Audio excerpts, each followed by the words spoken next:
Ivanka Trump came to a congressional hearing ready to tear Jasmine Crockett apart. What she didn't know was that Jasmine had kept a voicemail that would not only stop her in her tracks, but change how the entire room saw her. The room wasn't massive, but it was packed tight, every chair filled, every corner lined with aides, staffers, and a few reporters lucky enough to get inside the ethics review. Hearing was meant to be quiet, procedural, no press cameras, no prepared speeches, just a long table. A row of panelists and the low murmur of government at work behind closed doors.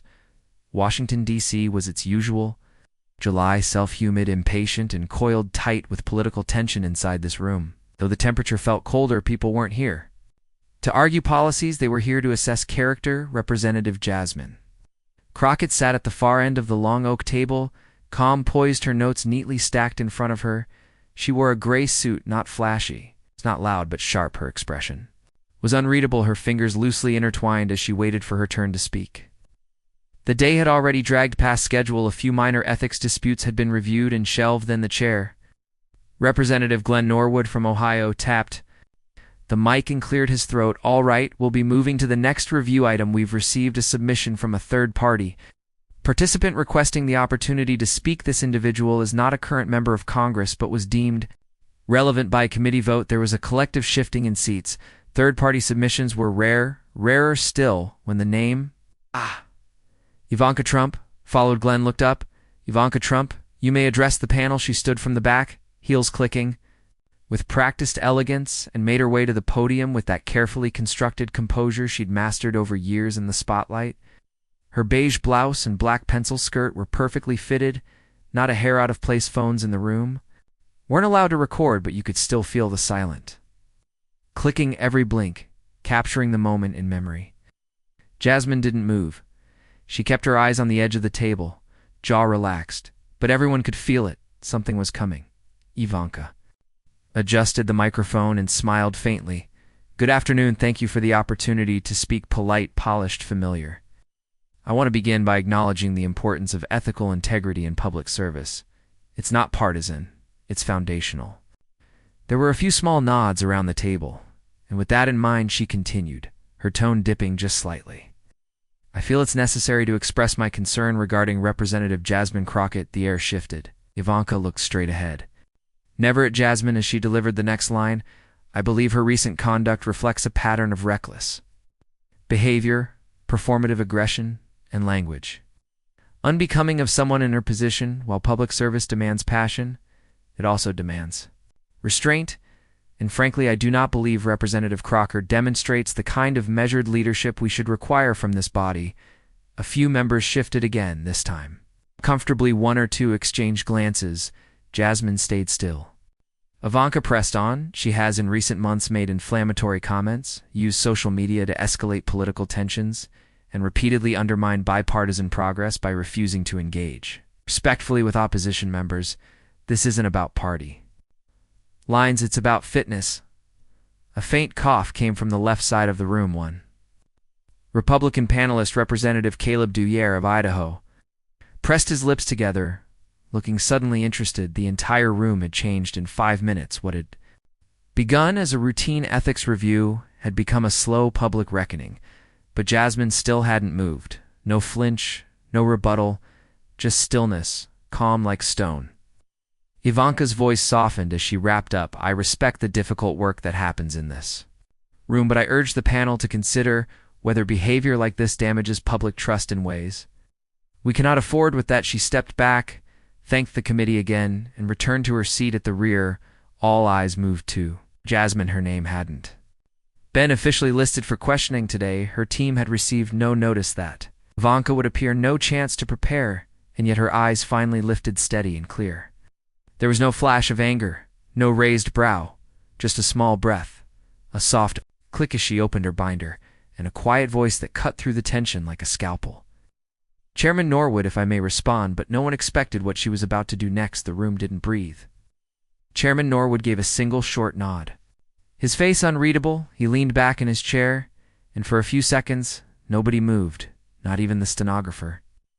Jasmine Crockett stood slowly, deliberately, her heels barely made a sound on the linoleum as she approached the same podium Ivanka had Left seconds ago, she didn't shuffle papers or clear her throat. She looked straight ahead, not at Ivanka, not at anyone else, just out into the room like she knew exactly where this was going. "I didn't come here to speak today," she began, "but I also didn't come here to be lied about."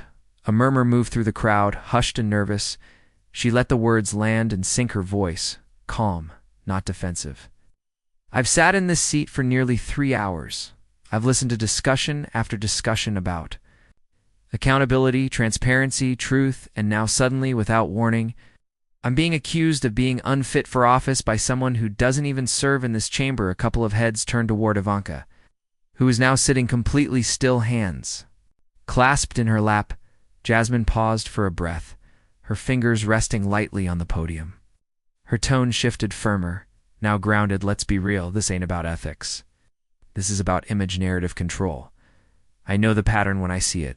A woman who speaks with passion, who calls things what they are, suddenly becomes aggressive or unfit. That's an old trick in a new dress." Chairman Norwood raised an eyebrow, but said nothing. "I've disagreed with colleagues on both sides of the aisle. I've raised my voice. I've said things that made people uncomfortable. That doesn't make me reckless. It makes me honest." There it was, that voice the public had come to know. The one that didn't need to yell to be heard. "But since we're talking about fitness," she continued, slowly reaching into her blazer pocket, "I'd like to offer some clarity." She pulled out a small device, an old iPhone cracked along one edge, and held it up. "This phone contains a voicemail I received 2 months ago. It's from a trusted mutual contact, someone both Miss Trump and I know personally. In it, she left a message, unfiltered, unrehearsed." She turned slightly, addressing the committee again. "I ask that the panel allow me to play this audio. It's under 45 seconds afterward. I'll say my piece, and I'll sit down the room." Seemed unsure, playing a personal recording in an ethics hearing wasn't protocol, but it wasn't forbidden either. Chairman Norwood glanced toward legal counsel seated. Just behind him, the woman leaned forward and whispered something inaudible. He hesitated, then nodded. "Once you may proceed," he said. Jasmine tapped the phone a few times, then handed it to the tech seated at the side of the room. He plugged it into the audio system, adjusted the volume. A quiet pop, then came the voice. "I know she makes people nervous, but Jasmine's the real deal. She's one of the only ones up there actually fighting for people. And I mean people, not headlines, not donors. She's fierce. I wish more were like her." Was unmistakably Ivanka, warm, admitting respect, even admiration. No one said a word. The recording ended. The silence that followed was louder than anything yet spoken. Some shifted uncomfortably, but no one looked Ivanka's way this time. Jasmine didn't smile. She didn't gloat. She returned to the podium like it was any other day.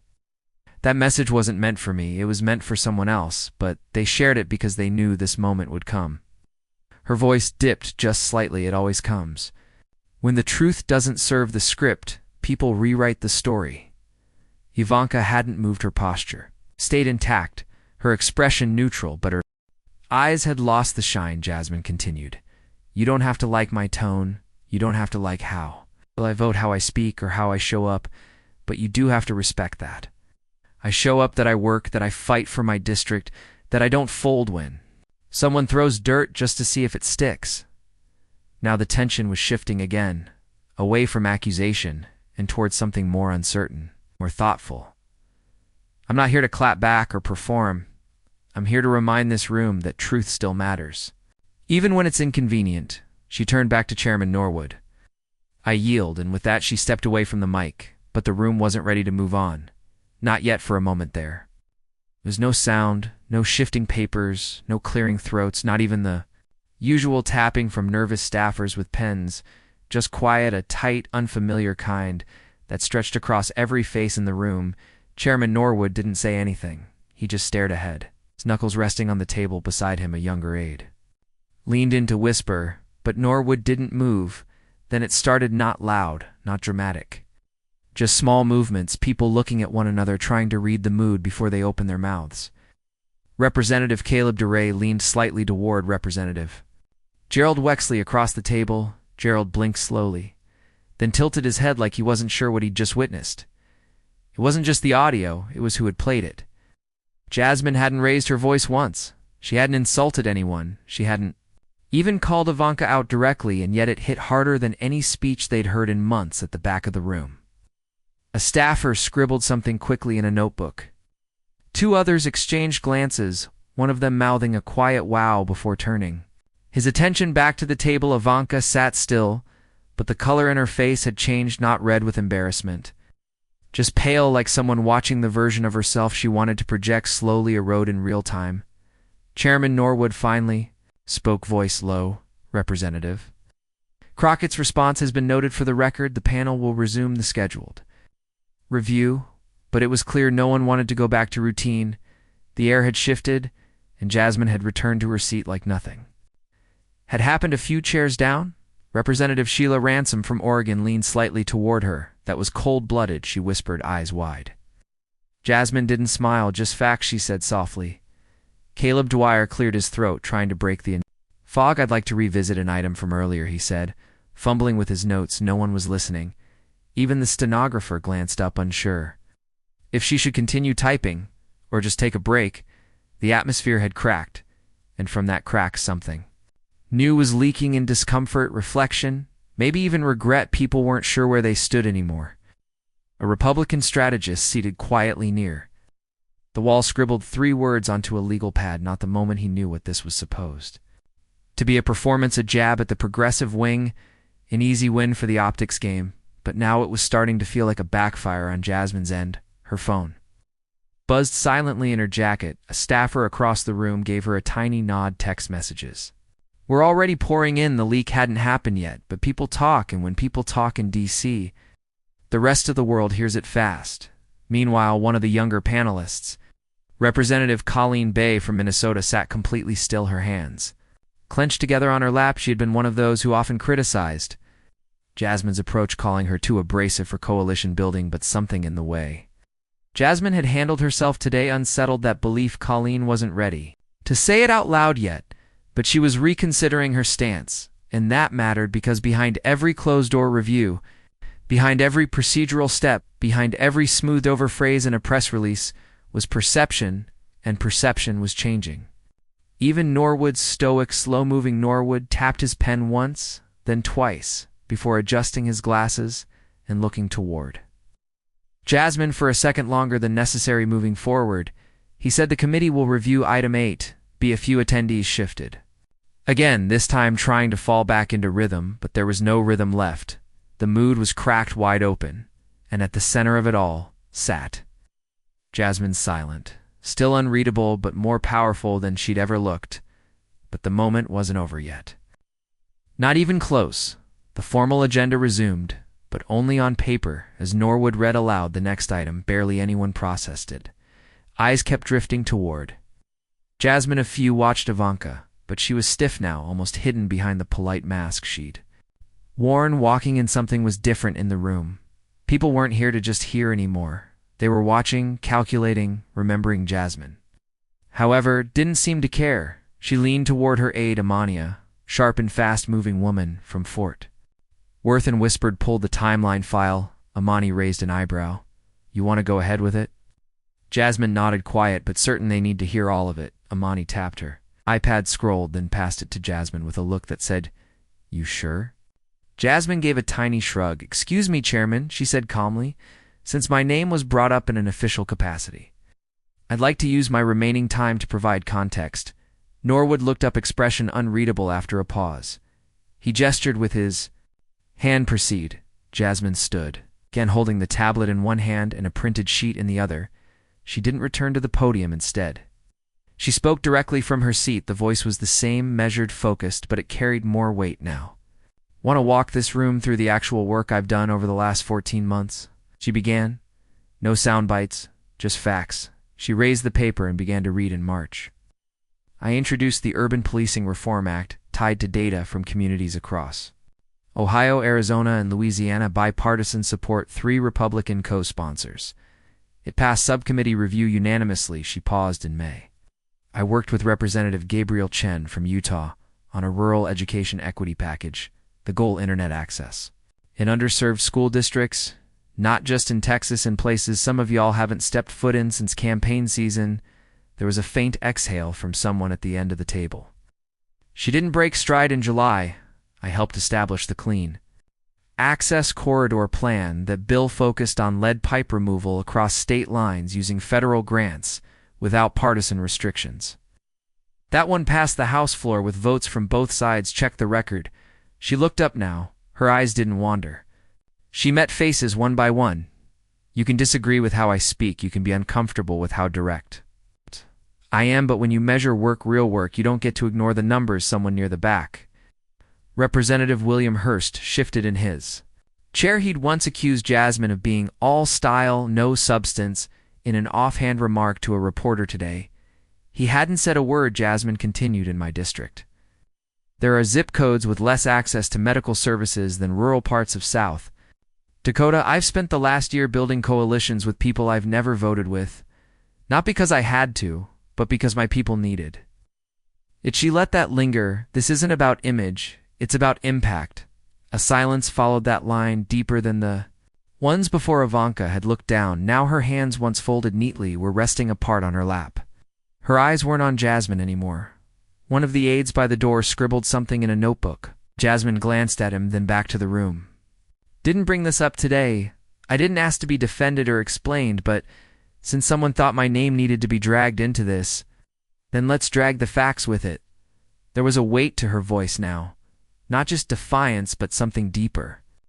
Weariness maybe, but more than that, control. She turned back toward Norwood, this time lowering the papers. That's all. I've got. She didn't wait for applause or reaction. She didn't need it. She sat back down, slid the tablet to Amani, and took a long, quiet sip from her water bottle like it was any other Tuesday, but it wasn't.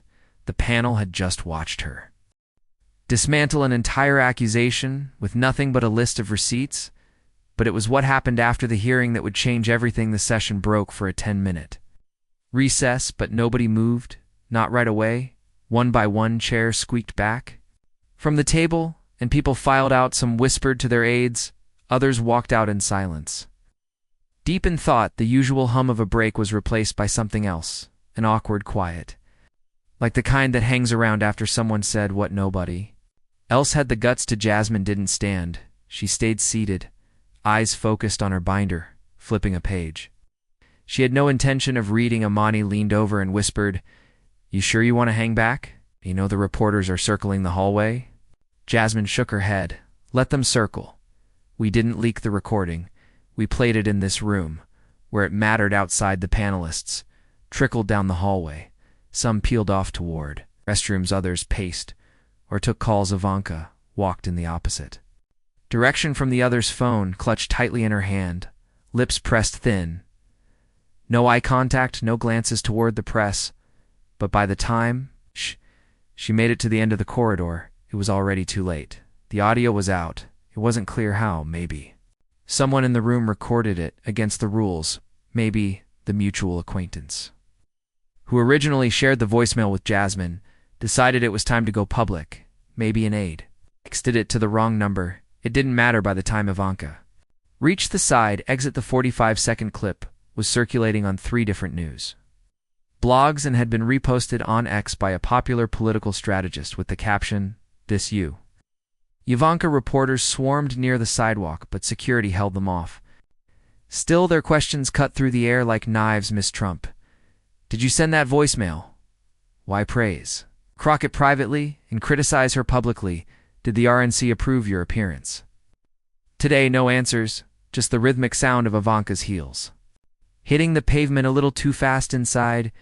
Jasmine finally rose from her seat, gathered her things, and calmly walked toward the side hallway. Amani was close behind. "Looks like it's out," Amani said, holding up her phone screen. Jasmine took a glance. That was all she said, but her posture was lighter now, shoulders not so tight, jaw relaxed. The kind of body language that comes from knowing you didn't have to throw a punch to win a fight they turned a corner into.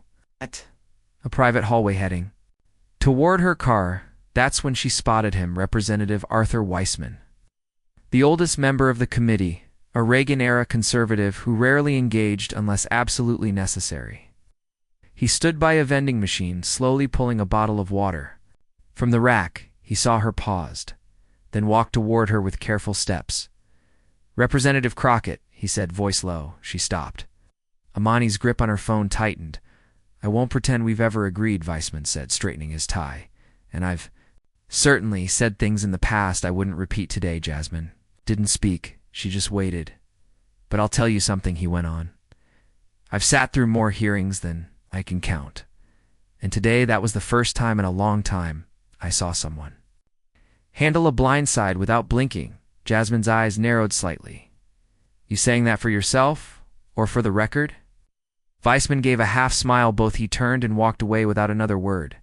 Amani gave Jasmine a look that was weird. Yeah, Jasmine said, half smiling. No, but I'll take it. By the time they reached the black SUV parked out back, the clip had already made it to primetime political Twitter. Someone paired it with a split screen of Ivanka's live statement from the hearing and the audio clip from her voicemail. It was brutal.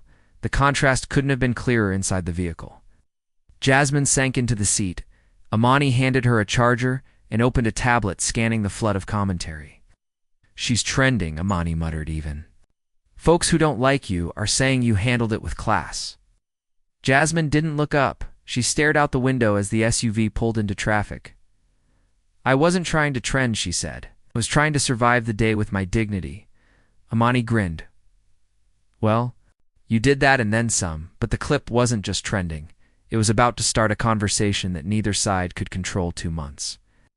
Earlier, Jasmine had been standing in the back lot of a community center in Tulsa, Oklahoma, sweat collecting. At her temples in the early evening heat, the town hall had just wrapped up. Local parents, small business owners, retired teachers, all asking the same thing in different ways. Who's really looking out for us? She was tired. Not just the kind of tired you feel in your legs after a long day, but the mental kind where your voice feels one notch away from cracking. Her district was loud and chaotic. But Tulsa was quiet enough for her thoughts to catch up. She was wiping her hands with a napkin when Victor Bellamy approached her, a civil rights attorney with a deep network. Victor had worked with both parties, never really married to either. Older, gray at the temples, and always with a calm voice that somehow cut through any room you keep. Swinging like that, you're going to need better armor, he said, nodding toward the building they just exited. Jasmine chuckled. Better armor, I need a backup throat. Victor reached into his pocket and handed her a phone, not hers, as the voicemail screen was open. What's this, something you might want to save, he said. She raised an eyebrow. He hit play. It was Ivanka's voice, soft, sincere, familiar even. I know she makes people nervous, but Jasmine's the real deal. She's one of the only ones up there, actually. Fighting for people. Jasmine listened without reacting. Victor watched her carefully. She left that message for Serena. Evans, you know her? You both spoke on that education panel last year in Phoenix. Serena shared it with me because she thought you should hear it, and I thought maybe you should hang on to it. Jasmine handed the phone back. Victor, I'm not in the business of stockpiling compliments, especially not from people who play both sides. Victor slipped the phone into her palm again. Just don't delete it yet. Not every fight's loud, Jasmine. Sometimes they creep in soft and sideways. You'll know when to use it. She didn't argue. 2 weeks later, she copied the voicemail onto her own phone, not because she planned to use it, but because Victor was usually right, and deep down she knew politics wasn't about the truth. It was about what people could prove in the moment. They were being watched still, she told herself. I'm not going to use it. I'm not that kind of politician. But then came the slow shift. Panel members getting colder, conversations that used to feel open becoming guarded, people she worked with not returning her calls as fast whispers about tone and optics. It didn't take long before was laying groundwork. She expected a hit. She didn't expect it to come from Ivanka. That part stung. They weren't friends, not really, but there had been moments of civility, respect, even at a fundraiser in Dallas. Ivanka once asked Jasmine how she kept her fire going. Jasmine remembered answering, because if I don't burn, nothing moves. Ivanka had smiled at that. Now that same woman had used a government platform to try to paint her as unstable and dangerous. It's not just political shade, character assassination. That was what pushed her to prep the voicemail. Amani had her doubts. Are you sure this won't look petty? Jasmine replied, if I scream, they'll say I'm angry. If I say nothing, they'll say I folded. This is neither. This is just her words. Her voice, her truth. So they kept the clip ready, waiting, not as a weapon, as a mirror, now watching the fallout spread across social media and through newsrooms. Jasmine understood what Victor had meant all along. The most dangerous fight wasn't the one where someone came at you swinging, it was the one where they smiled first, but as the news spread and public opinion shifted, people began asking questions that couldn't be contained inside any hearing room. The next morning, the headlines were everywhere. Ivanka Trump voicemail contradicts ethics hearing statement. Republican Jasmine Crockett's.com clapback goes. Viral truth caught on tape. The story had outgrown the hearing by 9 a.m. Political talk shows were breaking down the audio frame by frame, not just for what was said, but for how Jasmine had handled it. She hadn't shouted. She hadn't stormed out. She just held the room still. She wasn't celebrating. She sat in her office. In D.C., hair tied back, a legal pad full of scribbles in her lap. On her desk sat a stack of documents, a mix of local housing proposals, mental health outreach plans, and an updated brief on the School Clean Water Act she'd been fighting to expand. Since January, Amani walked in, holding 2 coffees and a rolled-up printout. "You're trending again," she said, handing over the cup, "and someone at MSNBC called your response a masterclass in restraint. You want to post a thank you?" Jasmine shook her head. "I want to post my district's unemployment rate, but that won't get clicks." Amani chuckled but didn't push. Jasmine grabbed one of the folders from the stack. "You think they'll still call me unfit after?" "I get this passed." Amani raised an eyebrow. "Are we talking about the one with the funding for mental health clinics tied to after-school programs? That's the one I think they'll call you dangerous for making it look too easy." Jasmine cracked a grin. What most people still didn't know was how much work she'd already done and how few people wanted to acknowledge it. In just over a year in office, she'd co-sponsored 12 bills, 7 of which made it out of committee. She'd pulled off joint town halls in Amarillo and Stockton with 2 Republican representatives who didn't even like being in the same room, much less on the same stage. She'd led the push to restore funding to a food access initiative in southeast Arkansas that had been quietly gutted during an appropriations shuffle. When no one else would touch it, she made the case on the House floor, then followed it with local press to make sure her constituents knew who tried to pull their resources. It wasn't flashy. None of it made headlines, but it made a difference. Her methods weren't always easy to swallow. She didn't sugarcoat. She spoke plainly. It's when needed with heat that made people nervous, especially those used to a more polished smile through your teeth type of politics. But to the people, fire wasn't just welcome. It was overdue. In East Fort Worth, where she held listening sessions at a laundromat every other Friday, folks didn't want polished. They wanted real, and Jasmine gave them real, like the time a public health proposal stalled because of funding disputes, and she stayed in the Capitol building past midnight negotiating a compromise clause just to keep the mobile clinics running, or the time she returned to Dallas 3 days after her father's funeral to meet with local organizers about rising eviction rates. Nobody made a headline out of that. Nobody replayed that on a morning show, but it mattered. And now, because of one voicemail, in one moment, in one hearing, people were paying attention not just to the drama, but to the record behind it. That afternoon, a local outlet from Austin published a full feature on her legislative work, titling it Beyond the Headlines. What? Rep. Ron Jasmine Crockett has actually done it. Laid out her contributions line by line, complete with voting records, policy partners, and impact breakdowns by district, and people read it.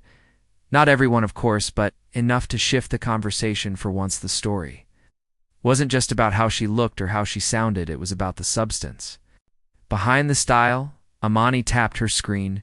"You've got a radio hit in 10. They want you to talk about the voicemail." Jasmine leaned back in her chair. "We'll talk about the work," she said. "If they ask about the voicemail, I'll remind them it only mattered because folks wouldn't listen otherwise." Amani smiled. "You sure you don't want to gloat just a little?" Jasmine shook her head. "Nah, rather they keep underestimating me. That's where I do my best work." But outside the walls of her office, others were starting to speak up, some publicly, some behind closed doors, and not all of them were her allies. The Capitol hallways were quiet by early evening, the echo of footsteps trailing behind staffers who were packing up for the day. The public frenzy hadn't died down, but the building itself was beginning to exhale. Jasmine had just wrapped a meeting with the Committee on Environmental Infrastructure.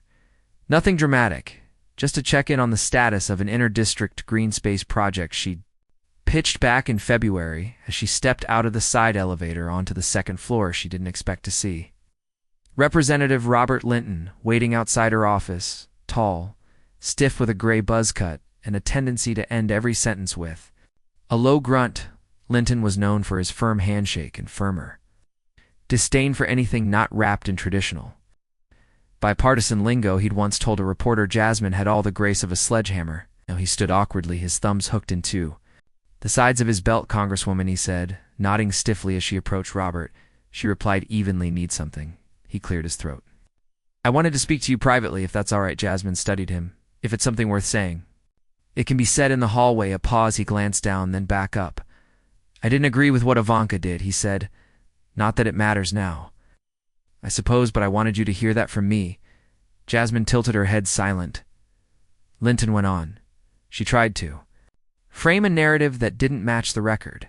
Whether I've disagreed with your methods or not, I can't say your record doesn't speak for itself. That made her blink. I've worked on 3 bills with you, she said. You barely looked me in the eye. I had my biases, he admitted, but I'm trying to fix that.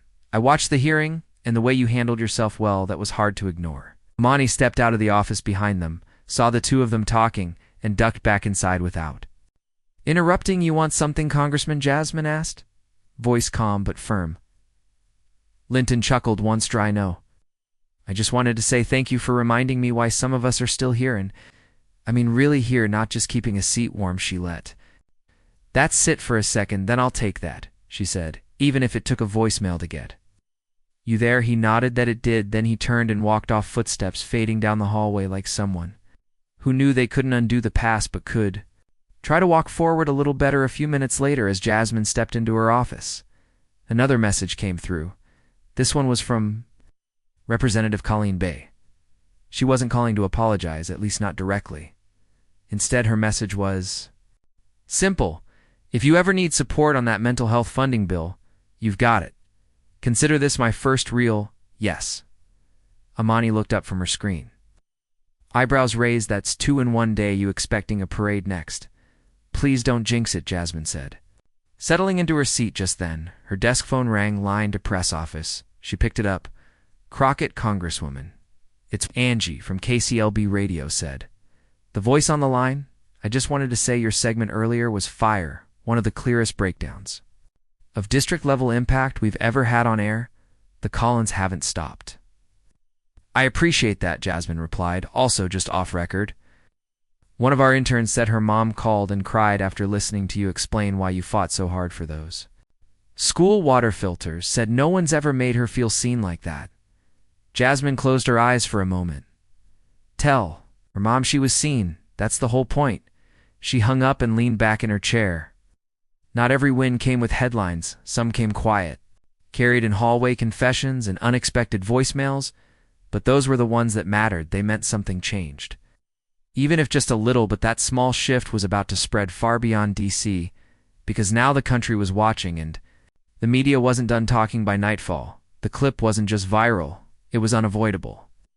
Cable news had looped the voicemail alongside Jasmine's response like a political trailer. Talk shows debated Ivanka's motive, analysts replayed the ethics hearing in slow motion, and even late-night comedians slipped Jasmine's line, "This isn't about image, it's about impact," into their monologues. But Jasmine wasn't watching any of it. She sat alone in her hotel room in Arlington, lights low, still in her blouse and slacks. The city buzzed outside, but up on the 11th floor it felt distant. Her phone was face down on the coffee table, next to a bowl of room-service strawberries. She hadn't touched. Amani had gone home hours ago after triple-checking that. Jasmine's media schedule for the next day was locked, and Jasmine had declined 3 primetime interviews. 1 podcast and a guest spot on a panel show. Let the clip speak. She told her team, people don't need me to explain it, they just need to sit with it. But the rest of the country was talking in places far from Capitol Hill cafes and Milwaukee barbershops and Jackson diners in Santa Fe. People were pulling out their phones and asking each other, you hear what she said? It wasn't just the voicemail that caught them. It was how calm she'd been, how she'd waited, how she'd let the truth do the work down in Alabama.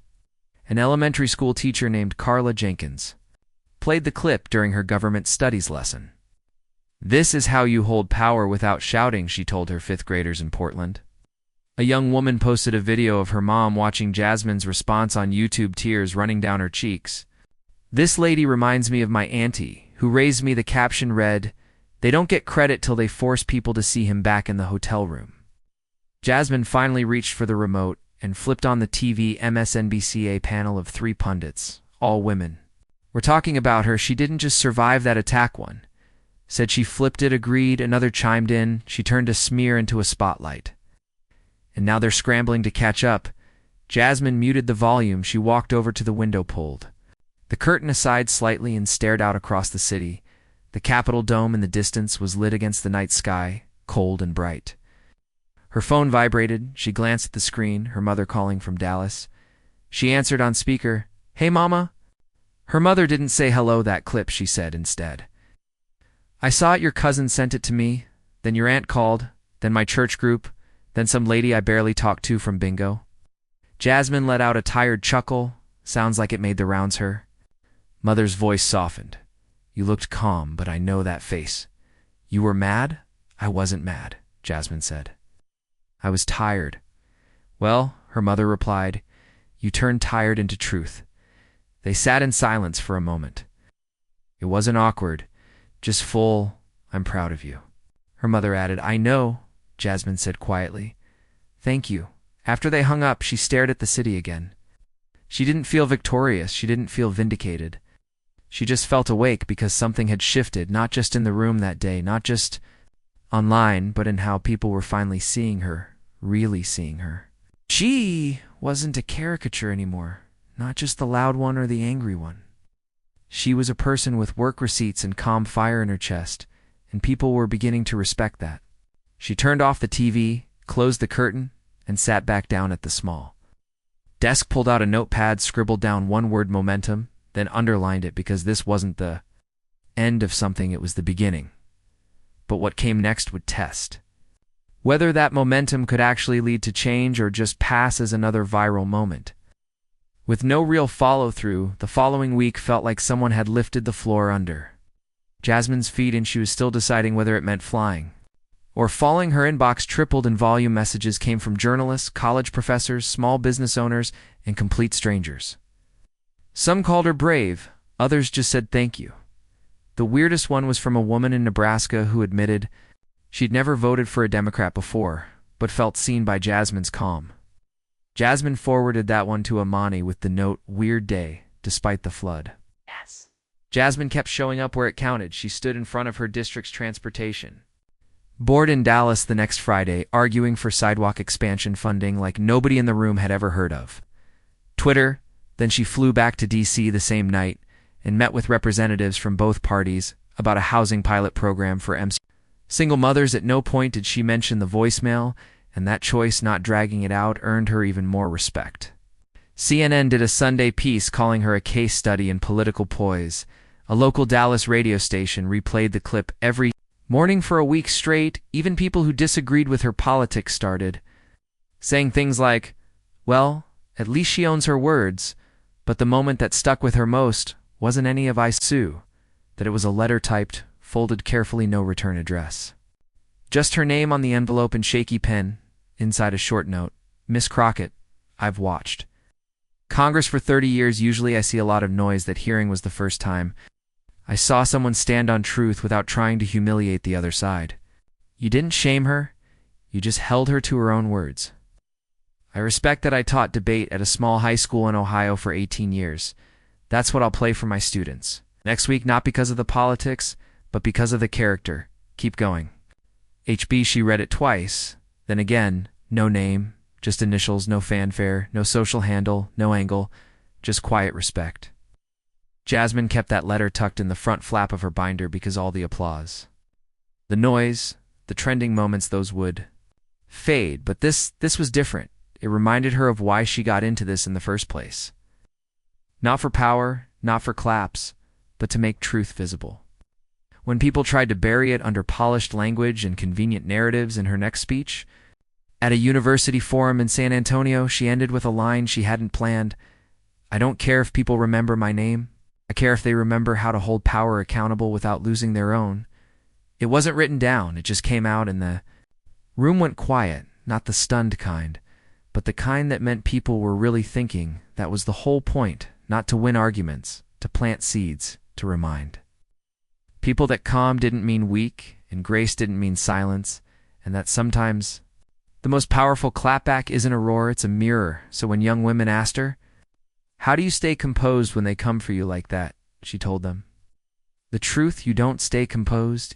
You prepare so when the moment comes, your truth does." The talking, and if they pressed further, she smiled and said, "Also, you keep good people, close people, who remind you who you are before the world tries to tell you otherwise." Jasmine wasn't trying to become a political celebrity. She didn't want to be a brand. She wanted to be a page in a civics textbook. 20 years from now, under the header Ethics in Action, so when the hearing faded from the news cycle and when Ivanka stopped getting asked about it, and when people moved on to the next scandal, Jasmine kept working because the story wasn't about a voicemail. It was about what you do when someone tries to erase your value in real time. It was about standing still while the world tried to twist you into someone you weren't. And most of all, it was about showing people that receipts done right speak louder than revenge. If this story moved, you share it. Let people know that truth doesn't need to shout it. It just needs to be heard. And if you're tired of politics being about games instead of people, subscribe. We've got more real stories coming.